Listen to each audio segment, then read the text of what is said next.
Oh, I really want to mention one thing that I've learned and come to appreciate the British people do. The thing is that whenever they get off a bus, they always say thank you to the drivers. It's so nice here where I am. People just don't know or make no connections with the bus drivers, but they always, launch complaints about the bus drivers, not being helpful and stuff. But these people here, they never really thank the bus drivers. Maybe because the buses here are, more packed with people, and I don't know.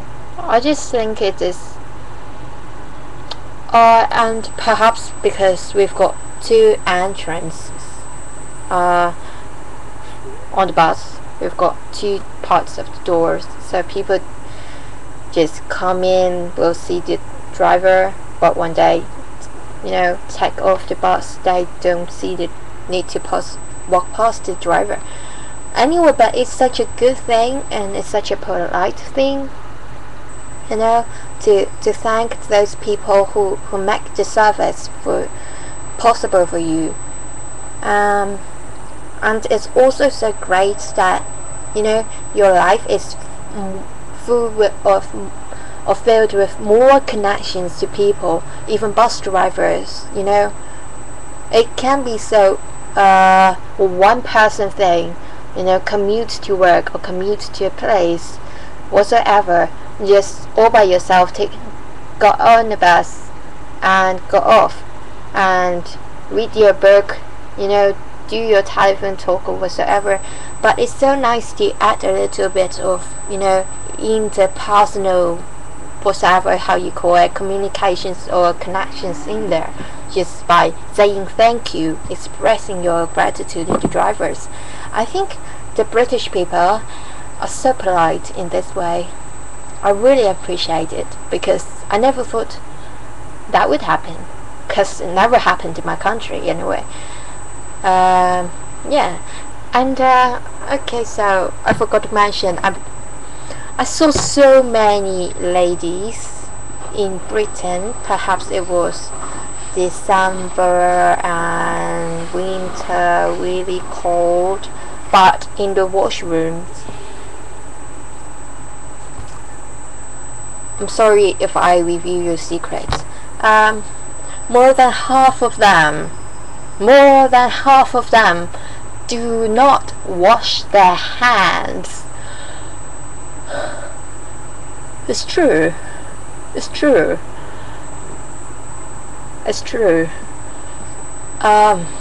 But yeah, and I think perhaps it's just the way it is in winter. Perhaps it gets better in summer. I don't know. I don't know. And I've met all these wonderful people in Britain. I will mention it in other videos when I get to mention places. Anyway, here are some last few tips about getting around in London. First of all, you want to go online when you travel. So the cheapest way to go online in London is to go to Chinatown. The internet connection there is so cheap. You can find like £1 for a whole hour. It's a cafe in Chinatown. It's 2 stories kind of building. They've got banners outside to do the promotion. You'll find it. Otherwise, you can have stores like £1 for 15 minutes. That's sachet. My broken French. Okay, and what else? Yeah, talked about internet connection and stuff. What else do you want to hear? If there is nothing you want to hear, here I move on to other parts. Okay, Oxford. Um, I can't recall much about Oxford, really, because I stayed there for only 1 or 2 nights in total. Just the thing I noticed in Oxford is the people. They're so young, man. You don't see many who dress up like academics or academies, how you call it. They're just really trendy people, you know. And they've got colleges, you know, scattered all around, and there's just a huge shopping area in the center, and there were so many people. And I don't know, I might but I heard so much noise late at night, like around 1 a.m. because like the place I stayed, the hostel where I stayed, there were only 2 hostels in, sorry for this, it should be this, 2 hostels in Oxford, as I know.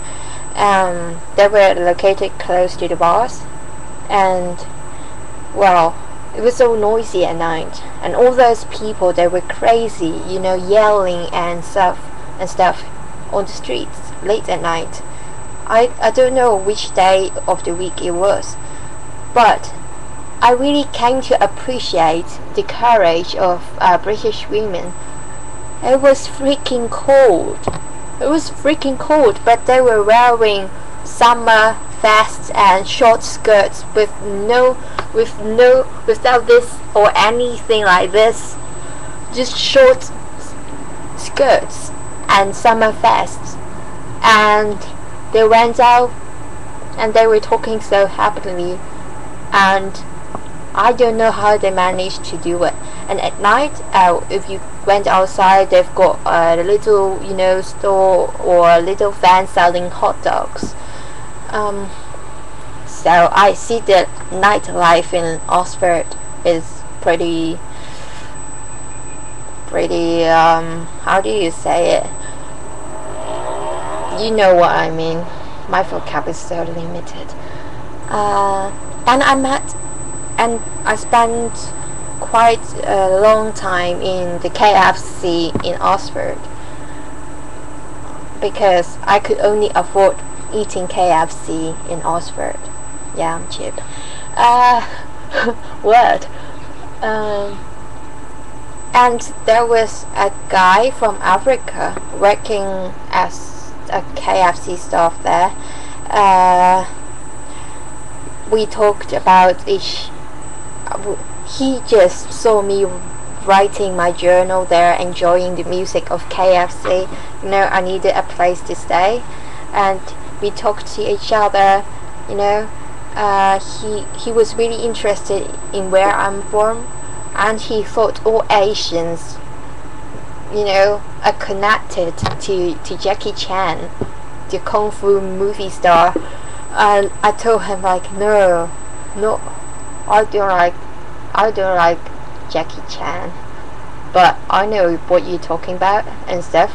And he told me, you know, how long he's been working. I remember he told me his dream. He wants to be a chef, or he wants to own his own restaurant. And I wish him success. I don't know how he's doing now, whether he's still working in KFC, but he was so, you know, bubbling and stuff. You know, really happy person, sweeping the floor, talking to customers.